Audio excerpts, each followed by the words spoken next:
चेतना का विज्ञान है, ईश्वर का वरदान है। जहाँ घर में प्रेम है वहाँ ईश्वर स्वयं निवास करते हैं, और जहाँ ईश्वर का वास है वहाँ संघर्ष नहीं शांति होती है। एक परिवार इतना बढ़िया एंटिटी है कि अगर सब खुशहाल हो तो आप सोचिए कितना आनंद है, बजाय इसके कि एक दूसरे को टीज कर रहे हैं, एक दूसरे को परेशान कर रहे हैं, एक दूसरे को नीचे गिरा रहे हैं, दोषारोपण कर रहे हैं। तो लेकिन ये कुछ न कुछ अपने अंदर धारण करना पड़ेगा, और जब दोनों धारण करेंगे, पति पत्नी, बेटा बेटी और घर के रिश्तेदार जब धारण करेंगे तो ही सुखी रह सकते हैं। आध्यात्मिकता कोई धार्मिक कर्मकांड नहीं, बल्कि एक जीवन शैली है जो हमारे परिवार को जोड़ती है, संघर्ष को समझ में बदलती है और रिश्तों को संबल देती है। आधुनिक जीवन की दौड़ में हमने भले ही तरक्की कर ली हो, पर हमारे घरों में संवाद की जगह साइलेंस आ गया है। रिश्ते तकनीक से जुड़े हैं, पर दिलों में दूरियां बढ़ चुकी हैं। यहाँ आध्यात्मिकता सिर्फ मोक्ष का मार्ग नहीं, बल्कि परिवार में प्रेम का आधार बन सकती है। आध्यात्मिक पथ पर चलने का अर्थ है सुनना, समझना और क्षमा करना। परिवार के हर सदस्य की आत्मा एक ज्योति है। जब ये सब मिलकर जलती हैं, तभी घर मंदिर बनता है। रोज सुबह 10 मिनट का ध्यान, सप्ताह में एक बार सामूहिक पूजा या भोजन से पहले एक प्रार्थना, ये छोटी छोटी चीजें परिवार में ऊर्जा और एकता भर देती हैं।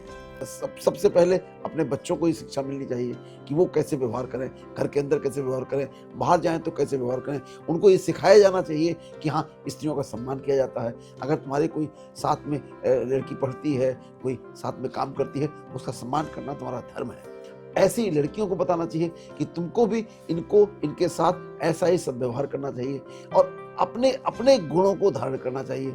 जब हम अपने गुणों को धारण करेंगे, जो करुणा और प्रेम के गुण हैं, तो हम सबके साथ अच्छा व्यवहार करेंगे। आध्यात्मिकता हमें सिखाती है कि हर रिश्ते में मैं सही हूँ, इससे ज्यादा जरूरी है हम एक हैं। जब एक पिता अपने बच्चे को कठोरता की बजाय करुणा से समझाए, जब एक माँ केवल आदेश नहीं बल्कि आशीर्वाद दे, तो यही होता है आध्यात्मिक पथ का प्रारंभ।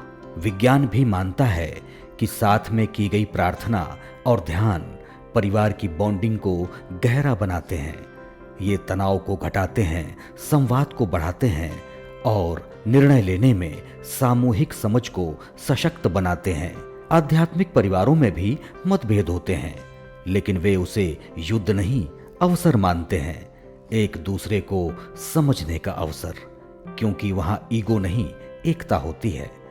स्त्री और पुरुष दोनों संयोजित होकर के, मिल करके, और अपनी पूरी जो उनकी मानसिक और शारीरिक क्षमता है उसका पूरा उपयोग करते हुए, मानसिक क्षमता भाव प्रधान है, वो इतने अच्छे से, उनके हृदय करुणा से भर जाता है। स्त्रियां बहुत जल्दी लोगों के लिए प्रेम पूर्वक चीजें करती हैं घर परिवार के लिए। पुरुष नहीं कर सकता है, पुरुष की अलग क्षमता है, तो उससे compete करने का तो औचित्य बिल्कुल भी नहीं है। जब परिवार आध्यात्मिक होता है तो हर दिन एक उत्सव बन जाता है। न केवल त्योहारों में, बल्कि हर सुबह में, हर भोजन में और हर मौन में एक आत्मिक जुड़ाव महसूस होता है। तो क्या आध्यात्मिकता हमें खुशहाल बना सकती है?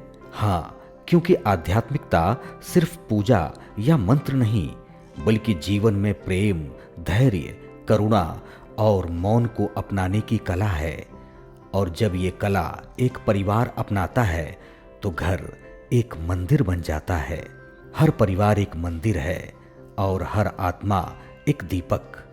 आइए आध्यात्मिकता से उन्हें प्रज्वलित करें।